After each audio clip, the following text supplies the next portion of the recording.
हम डिस्कस करेंगे NCERT mathematics class 10th exercise 3.5 का इंट्रोडक्शन करेंगे। इंट्रोडक्शन पार्ट बहुत बेहतर तरीके से समझिएगा इंट्रोडक्शन पार्ट, और आप लोग उसी के बेस पे क्वेश्चंस भी बहुत अच्छे तरीके से कर पाइएगा। तो हम लोग इंट्रोडक्शन करेंगे 3.5 का। 3.5 के इंट्रोडक्शन में हमें पढ़ना क्या, सबसे पहले एक बात कि एक टॉपिक ही पढ़ना और बहुत बेहतर तरीके से पढ़ना हमें। ये वो एक टॉपिक क्या है, क्रॉस मल्टीप्लीकेशन मेथड। क्या है? Cross multiplication method.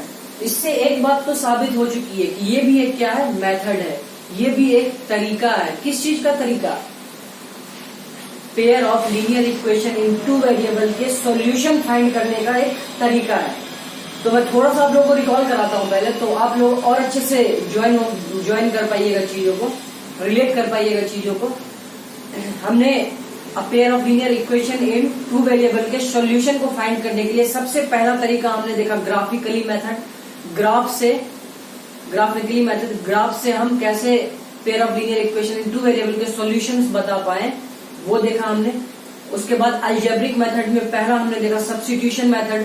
उसमें हम लोग क्या करते थे कि एक इक्वेशन की value in term of other variable को दूसरे में रख देते थे और हमारे पास इक्वेशन सॉल्व हो जाती थी। एक्स वाई की वैल्यू हम इजीली फाइंड कर लेते थे।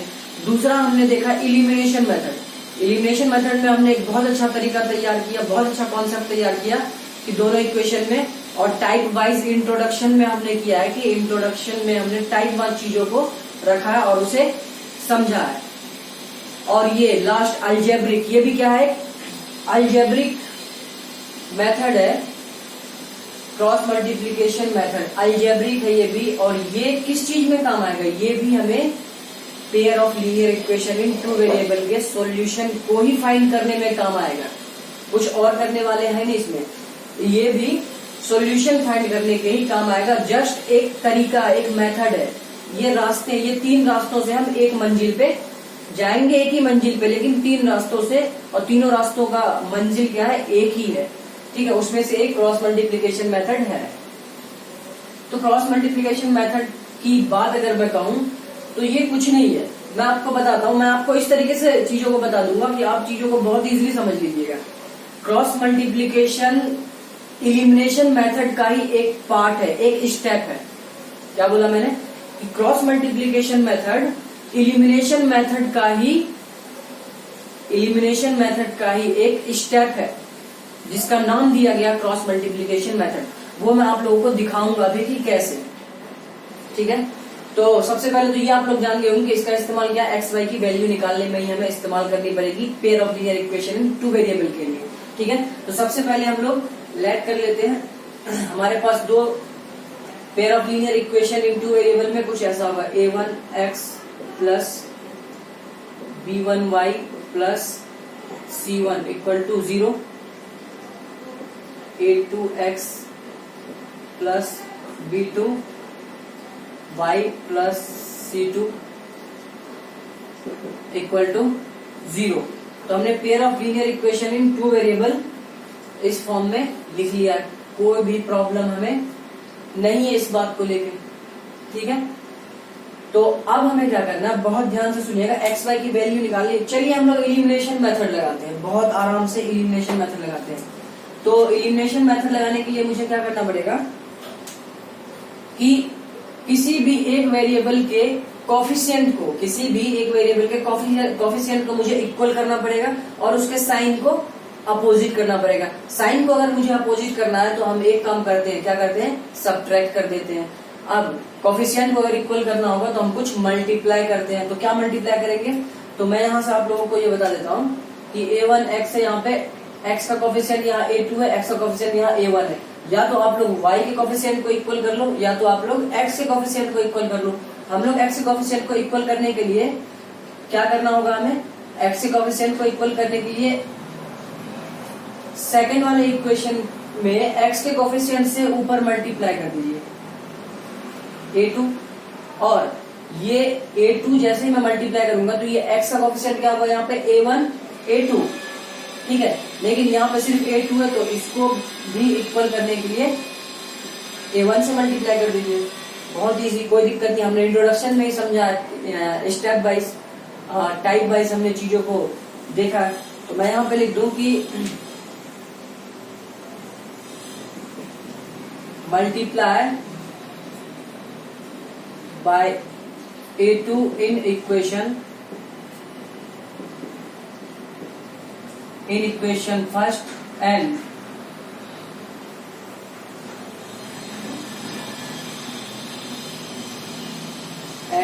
by A1 in equation second. मैंने क्या लिखा कि हमने मल्टीप्लाई किया A2 से इसमें इक्वेशन 1 में, जो बात मैंने यहाँ की उसे लिख दी। अब हमारे पास किस तरीके का इक्वेशन बन के आएगा, तो A1 A2 x प्लस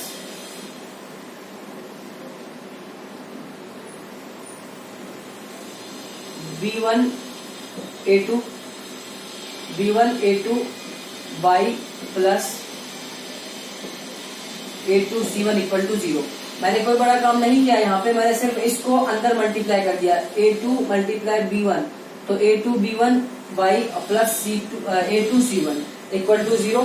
अब नीचे वाले को मल्टीप्लाई कर लेते, A1 को इससे मल्टीप्लाई करेंगे तो यहाँ पे भी क्या आएगा A1 A2 x प्लस यहाँ पे क्या आ जाएगा हमारे पास A1 B2 y plus A1 C2 equal to 0। यहां तक कोई प्रॉब्लम नहीं है। इसी को हम इक्वेशन थर्ड और इक्वेशन फोर्थ बोल देते हैं। तो हमारे इस स्टेप की वजह से एक बात हमारे पास आ चुकी है कि हमने क्या कर दिया है, हमने एक्स के कोफिशिएंट को इक्वल कर दिया। एक्स के कोफिशिएंट इक्वल हो चुके हैं, तो अब हमें क्या करना है यहाँ पे, सब्ट्रैक्ट। क्या करना है, सब्ट्रैक्ट। क्यों करना है, क्योंकि मुझे साइन अपोजिट चाहिए।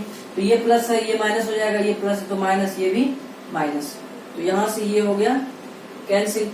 यहां से देखते हैं, इसको मैं डायरेक्ट लिख लेता हूं B1 A2 y minus A1 B2 y plus A2 C1 और minus A1 C2 equal to 0। इतनी सी बात मैंने लिख ली है सीरियल वाइज। इसको पहले माइनस ये और फिर ये माइनस ये, इतना सा काम हमने कर लिया। अब यहाँ से क्या देख रहा हूँ कि y दोनों में कॉमन है, तो मैं y यहाँ से कॉमन ले लेता हूँ। y मैंने जैसे ही कॉमन लिया, B1 A2 minus B2 A1। ध्यान दीजिएगा एक बात को बहुत अच्छे से, यहाँ A1 B2 है ना, मैंने B2 A1 लिखा है, कोई भी दिक्कत नहीं है इसमें, दोनों बात तो एक ही है। कहने का मतलब ये कि 2 मल्टीप्लाई 3 लिखिए आप, या 3 मल्टीप्लाई 2 लिखिए, ये दोनों बात तो इक्वल ही होगी। ठीक है, अब plus A2 C1 minus A1 C2 equal to 0। अच्छा, यहां से अगर मैं ऐसे लिखूं B1 A2 minus B2 A1 equal to, इसको हम उधर अगर शिफ्ट कर दे तो ये माइनस का A2 C1 माइनस का A2 C1 और minus A1 C2 equal to ये प्लस था, इधर शिफ्ट करेंगे तो माइनस में आ चुका है। ठीक है, तो यहां से मैं y की वैल्यू इजीली फाइंड कर सकता हूँ। y की वैल्यू मैं क्या फाइंड करूंगा, तो इसको हम क्या करते हैं ना, माइनस से हटा देते हैं, माइनस अंदर मल्टीप्लाई कर देते हैं। माइनस जब मैं अंदर मल्टीप्लाई करूंगा, बहुत ध्यान से देखिएगा, माइनस अंदर मल्टीप्लाई करूंगा तो ये तो प्लस था, ये माइनस हो जाएगा, और ये जो माइनस है ना, ये क्या हो जाएगा, प्लस हो जाएगा, क्योंकि माइनस माइनस प्लस। तो पहले मैं प्लस वाला पहले लिखता हूँ A1 C2 minus A2 C1। इसे मैंने सीधे सीधे फॉर्म में लिख दिया अच्छे तरीके से, माइनस को हटा दिया, माइनस अंदर मैंने मल्टीप्लाई कर दिया है। ठीक है, अब y इक्वल टू अगर लिखो तो y के मल्टीपल में ये है और इक्वल टू ये है, तो इसका मतलब ये हो गया कि ये A1 C2 minus A2 C1 और डिवाइडेड बाय B1 A2 और माइनस B2 A1। तो y की वैल्यू हमारे पास ये आई। y की वैल्यू क्या आ गई, ये कुछ नहीं किया हमने इसमें, बस एक वेरिएबल के कोफिशिएंट को इक्वल करा और हमने y की वैल्यू निकाल ली और लगाया कि हमने एलिमिनेशन मेथड। यही हमारा कहीं न कहीं क्रॉस मल्टीप्लिकेशन को इंडिकेट करता है। कैसे, देखते रहिए थोड़ा से इंतजार के बाद। तो अब हम लोगों को y x की वैल्यू निकालनी है। x की वैल्यू निकालने के लिए मैं क्या करूंगा, दो ऑप्शन है हमारे पास x की वैल्यू निकालने के लिए। या तो मैं क्या करूंगा, इस y की वैल्यू को इन दोनों में से किसी एक इक्वेशन में पुट कर दूंगा, या दूसरा स्टेप हमारे पास ये होगा कि अभी हमने x के कोफिशिएंट को इक्वल किया ना, तो मैं क्या करता हूँ कि इसी में y के कोफिशिएंट को अगर मैं इक्वल कर दूंगा ना, कुछ भी मल्टीप्लाई करके y के कोफिशिएंट को अगर मैं इक्वल कर देता हूँ और फिर उसमें एलिमिनेशन मेथड लगाता हूँ, तो मैं x की वैल्यू निकाल पाऊंगा डायरेक्ट। तो मैं आप लोगों को सजेस्ट यही करूंगा कि इसी में सॉल्व कर ले, क्योंकि 1 2 में कंफ्यूजन बहुत सारा है, बच्चे कंफ्यूज हो जाते हैं याद कैसे रखो। इसको याद करने का तरीका भी मैं बताऊंगा इसके जस्ट बाद। पहले हम x की वैल्यू निकालने की तरफ चलते हैं। x की वैल्यू निकालने के लिए फॉर फाइंडिंग x निकालने के लिए मैं सेम वही करूंगा, दोनों इक्वेशन लिखूंगा, a1x plus b1y plus c1 equal to 0, a2x plus b2y plus c2 equal to 0, ठीक है। और वही काम करूंगा। अब क्या करूंगा मैंने यहाँ y की वैल्यू निकाली कब, जब x का कोफिशिएंट मैंने इक्वल किया है। अब मैं क्या करूंगा, y का कोफिशिएंट इक्वल करूंगा तो x की वैल्यू आ जाएगी। तो y के कोफिशिएंट को इक्वल करने के लिए क्या करना पड़ेगा, मैं इसमें मल्टीप्लाई b2 से, नीचे वाले कोफिशिएंट से b2 से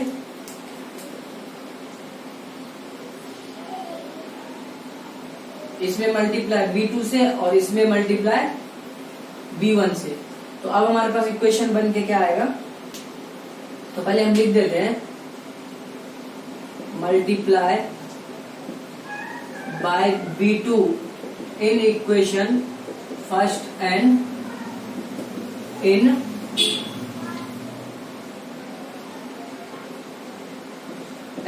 b1 इन इक्वेशन सेकेंड।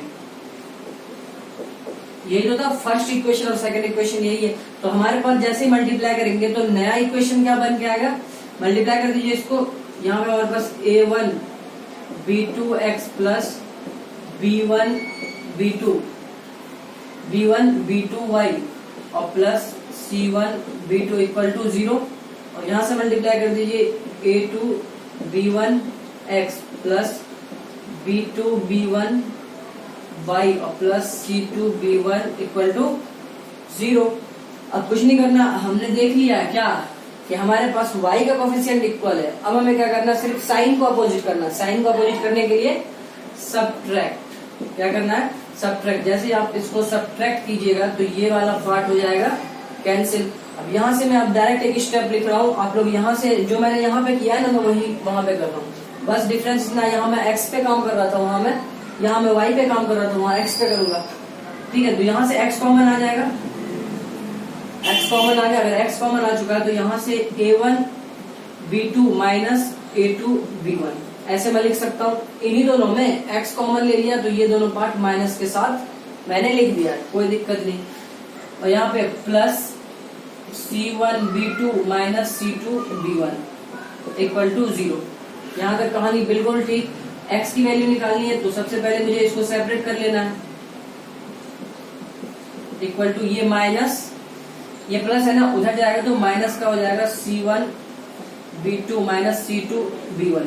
ये बात बिल्कुल समझ में आ रही है कि LHS को जब शिफ्ट करते हैं RHS की तरफ तो साइन चेंज हो जाता है। अच्छा, इस माइनस को जब मैं अंदर मल्टीप्लाई करूंगा तो हमारे पास जो फॉर्मेट बन के आएगा, ये तो माइनस का हो जाएगा और ये प्लस का लिख दो। पहले प्लस वाला हम लोग लिख लेते हैं, तो यहाँ पे हो जाएगा c2 b1 minus c1 b2। तो इतनी सी बात आप लोगों को समझना है। अब यहाँ से अगर मैं x की वैल्यू फाइंड करूं, x इक्वल टू x के साथ ये मल्टीप्लीकेशन में, तो यहाँ पे c2 b1 minus c1 b2 upon a1 b2 minus a2 b1। तो इतनी सी बात आप लोगों को बहुत अच्छे से समझ में आ चुकी होगी कि हमने क्या किया है, ठीक है। y की वैल्यू आ चुकी है, x की वैल्यू आ चुकी है। आप लोग यहाँ से, अगर आपकी मेमोरी अच्छी है, आप लोग रट लेते हो चीजों को, होते हैं बहुत सारे स्टूडेंट जो रटने की बहुत ज्यादा कोशिश करते हैं, तो आप लोग यहाँ से इसे याद रख सकते हो और डायरेक्ट वैल्यू पुट कर सकते हो, वहां से भी आप लोगों का आंसर आ जाएगा। अदरवाइज ये दो चीज तो आपके पास है ही है, ये क्रॉस मल्टीप्लीकेशन मेथड से ही आया है, यही हमारा क्या है क्रॉस मल्टीप्लीकेशन मेथड। अच्छा, इसका नाम क्यों पड़ गया क्रॉस मल्टीप्लीकेशन मेथड, हम उस पर बात कर लेते हैं। आप लोग जल्दी से पहले नोट डाउन कर लीजिए, फिर मैं एक ही बार सम अप करके सारी बातों को मिक्स करके एक ही बार लास्ट में आप लोग को कंक्लूजन बताऊंगा। इसका कंक्लूजन क्या है तो आप लोग इसे राइट डाउन कीजिए। हम लोग चलते हैं अपने इसी के नेक्स्ट स्टेप पे कि क्या करना है, तो इस बात को आप लोग ध्यान रखिएगा।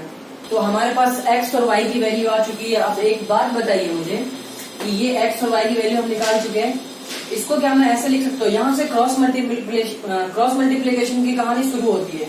कैसे, ये x अपॉन इसको मैं यहाँ लाके रख सकता हूँ C2B1 minus C1B2 equal to, अगर यहाँ इस टर्म को मैं यहाँ लेके आ चुका हूँ तो 1 अपॉन A1B2 माइनस A2B1। एक बात बताइए कि इसको मैं ऐसे लिख सकता हूँ और इसको ऐसे लिख सकता हूँ, क्यों? क्योंकि अगर मैं इसको सॉल्व करूंगा ना, अगर इसको सॉल्व कर लेता हूँ तो हमारे पास यही कहानी आ जाएगी। दैट मीन्स कि क्रॉस मल्टीप्लीकेशन जब मैं करूंगा तो ये वाला टर्म उठ के यहाँ पे आएगा और ये चीजें यहाँ मिल जाएंगी और यहाँ पे हमारा सेम चीज दिखेगा। ठीक है, तो यहाँ पे कोई दिक्कत नहीं, इसे हम इक्वेशन ए नाम दे देते हैं। ठीक, यहाँ देखते हैं y इक्वल टू, इसको भी हम ऐसे करते हैं कि y के नीचे हम लोग ये ले आते हैं, क्या इसको थोड़ा सा पहले सॉल्व कर लेते हैं। हम लोग थोड़ा सा सॉल्व क्या करेंगे कि हमें पता है कि नीचे A1 A2 A2 B1 आया है, इसको सीक्वेंस में रखने के लिए यहाँ पे भी A1 B2 है A2 B1 है, लेकिन थोड़ा सा प्लेस चेंज, इसको प्लेस सेम कर लेते हैं। प्लेस सेम का मतलब है कि मुझे इसको इधर लाना पड़ेगा, इसको मैं पहले रखूंगा तो माइनस का साइन आएगा, मतलब कि माइनस कॉमन इसमें लेके मैं इसको A1 B2 minus A2 B1 ऐसे मैं लिख सकता हूँ। अब अगर माइनस में इसको इधर लेके आया, माइनस कॉमन लिया तो ऊपर से भी माइनस कॉमन ले लेता हूँ, माइनस का चक्कर ही खत्म हो जाएगा और हम इजीली चीजों को ले पाएंगे। जैसे ही माइनस में बाहर लेता हूँ तो यहाँ पे जो माइनस है ये वाला टर्म पहले आ जाएगा, A2 C1 और minus A1 C2। Minus common लेने पे क्या देखा हमने कि जो प्लस था वो माइनस हो गया, जो माइनस था वो प्लस हो गया। इससे हमारा काम आसान हो, ये माइनस कैंसिल, तो हमारे पास क्या बन गया है A2 C1 minus A1 C2 divided by A1 B2 A2 B1। ये कहानी हमारे पास बन के आई। ये वाला स्टेप मैंने क्यों लिया है, इसलिए लिया है कि यहाँ पे जो मेरे पास है ना ये इक्वल हो जाए, ये डिनोमिनेटर में दोनों क्या हो जाए, सेम हो जाए। अब देखो A1 B2 A2 B1 और A2 B1 दोनों सेम आ चुका है। ठीक है, और इसको भी अब मैं इसी फॉर्म में लिखने वाला हूँ, तो y अपॉन इसको आप यहाँ ले आइए A2 C1 minus A1 C2 equal to यहाँ 1 upon A1 B2 minus A2 B1। तो ये हमारे पास इक्वेशन बी। अब बहुत ध्यान से देखिएगा इक्वेशन ए और बी में, इक्वेशन ए और बी में, तो from equation A and B, equation A और बी में हमने क्या देखा कि ये इसके इक्वल है, ये इसके इक्वल है, लेकिन इसका RHS दोनों इक्वल है। मतलब ये हो गया कि अगर RHS किसी भी टर्म का RHS अगर इक्वल हो तो LHS भी इक्वल होता है। किसी भी इक्वेशन का आप कह सकते हो कि अगर RHS इक्वल हो ना, RHS right hand side RHS अगर इक्वल हो तो LHS भी इक्वल होगा। तो ये अगर इसके बराबर है तो ये इसके इक्वल होगा, कोई प्रॉब्लम नहीं। तो मैं इसको ऐसे लिख सकता हूं कि x upon C2B1 minus C1B2 equal to y upon A2C1 minus A1C2 और इक्वल टू, और ये दोनों किसके इक्वल है, ये दोनों इसके इक्वल है 1 अपॉन A1B2 माइनस A2B। यही बात है ना, ये बात, इन चारों टर्म को 1 2 3 4 इन चारों टर्म को हमने 3 में रख लिया क्योंकि दो टर्म तो सेम थे, है ना। ये इसके इक्वल है और ये भी इसके इक्वल है, मतलब ये दोनों आपस में इक्वल है। तो अब ये वाली कहानी आप लोग बहुत ध्यान से देख लीजिए, आपके बुक में यही दे रखा है। ठीक है, क्रॉस मल्टीप्लीकेशन यही है कि हमने इसको शिफ्ट करना था बस। तो आपको कुछ नहीं करना, अगर x y की वैल्यू निकालनी है तो आप लोग ये वाला कॉन्सेप्ट याद रखिएगा, ये वाला फॉर्मूला याद रखिएगा, और ये आया कहाँ से, हमने देखा है। अब इसको याद कैसे रखें, इसको याद कैसे रखें, याद करने का भी एक कॉन्सेप्ट है, उसके बारे में बात कर लेते हैं, ठीक है। तो इसको याद कैसे रखेंगे उसके बारे में बात करते हैं। तो आप लोग इसे राइट डाउन कर लीजिए, हम लोग चलते हैं कि इसको याद करने का प्रोसेस क्या है। तो बहुत इजीली आप लोग याद कर सकते हो। तो हमने निकाल लिया इसकी वैल्यू, इसके सॉल्यूशंस हमने यहाँ निकाल लिया, यही हमारा क्रॉस मल्टीप्लिकेशन मेथड, ठीक है। अच्छा, तो इसको हम याद कैसे रख सकते हैं, तो हम बाय कॉन्सेप्ट इसको याद रखेंगे। कैसे, तो रिमेम्बरिंग स्टेप मैं कुछ बताने जा रहा हूँ, आप लोगों को ध्यान से समझिएगा कि इसको कंफ्यूज हो जाता है कोई याद करने पे, तो हम उसको याद कैसे रख सकते हैं। और ज्यादा आपने अगर प्रैक्टिस कर ली तो इसकी जरूरत है ही नहीं, इस स्टेप की जरूरत नहीं है। अगर आपने क्वेश्चन के साथ ज्यादा प्रैक्टिस कर लिया तो इस स्टेप की जरूरत नहीं है जो मैं बताने जा रहा हूँ, ठीक है। तो हमारे पास क्या है, एक्स वाई और 1, एक्स वाई और 1, कुछ नहीं करना है। एक्स को देखना, आप लोग एक्स को छुपा दो, बचा क्या यहाँ से b1 b2 c1 c2। X के नीचे का लिखना है, तो ये इसे छुपा के ये दोनों पार्ट। तो बस यहां से स्टार्ट करें हमने, ये b1 b2 c1 c2। अब एक बात बताइए, अब कुछ नहीं करना, b c, अच्छा b c के बाद क्या आएगा, फिर a आएगा, क्योंकि a b c ही है, b c a1 a2 और a के बाद फिर b1 b2। कहने का मतलब ये है कि b1 b2 से स्टार्ट होगा और b1 b2 पे ही खत्म हो जाएगा।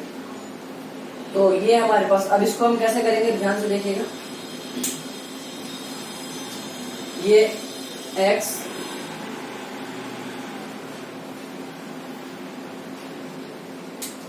तो इसको हम लोग कैसे लिखेंगे, x, अब डिवाइड का साइन, x के नीचे का जो हम टर्म लिखेंगे कैसे लिखेंगे ध्यान से सुनिएगा। हमेशा लेफ्ट टू राइट मल्टीप्लाई कीजिएगा, क्या कंफ्यूजन ना हो इसलिए मैं एक एक स्टेप बता रहा हूँ। हमेशा लेफ्ट से राइट की तरफ मल्टीप्लाई कीजिएगा। ये लेफ्ट, पहले इसको इससे, इसको इससे, ठीक है। फिर हम क्या करेंगे, y के नीचे का लिखना है तो इसको इससे और इसको इससे, इसको इससे मल्टीप्लाई कीजिएगा और इसको इससे। और हमें पहले लिखना भी है वही ऊपर वाला, ध्यान रखिएगा, ठीक है। तो x के नीचे b1 मल्टीप्लाई c2 माइनस, बीच में किसका साइन आएगा, माइनस का। उसके बाद b2 c1। इतनी सी बात आपको समझ में आएगी। x के नीचे का टर्म हमें मिल चुका है, इक्वल टू का साइन y के नीचे का टर्म कैसे लिखेंगे, c1 a2 minus c2 a1, ठीक है, कोई प्रॉब्लम नहीं। इक्वल टू 1 अपॉन, अब 1 के नीचे का ये वाला टर्म कैसे हम याद रखेंगे, कैसे लिखेंगे, तो हमें कुछ नहीं करना, a1 b2 minus a2 b1। तो आप लोगों की कहानी यही हो जाती खत्म। तो हम देख सकते हैं, तो हम लोग देख सकते हैं कि ये वाली बात,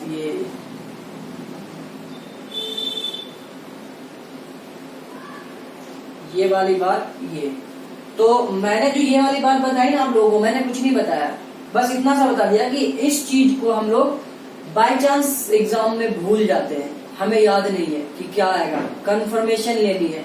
तो खुद से आप अपने फॉर्मूले को जनरेट कर सकती हैं इस कॉन्सेप्ट से।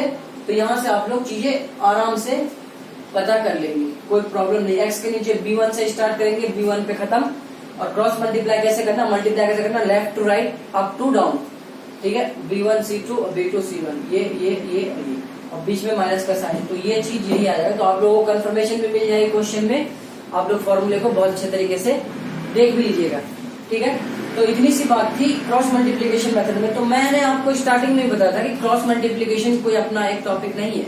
क्रॉस मल्टीप्लिकेशन एलिमिनेशन मेथड में ही छुपा हुआ एक स्टेप है, एलिमिनेशन मेथड में छुपा हुआ एक स्टेप है, जिससे हम क्या करते हैं, एक्स और वाई की वैल्यू फाइंड करते हैं, और हम पीछे भी यही करते आ रहे हैं। तो आप लोगों ने देखा होगा एलिमिनेशन मेथड है। अब नेक्स्ट वीडियो में हम लोग क्या करने वाले हैं, इसके बेस पे क्वेश्चन डिस्कस करेंगे बहुत अच्छे, ठीक है।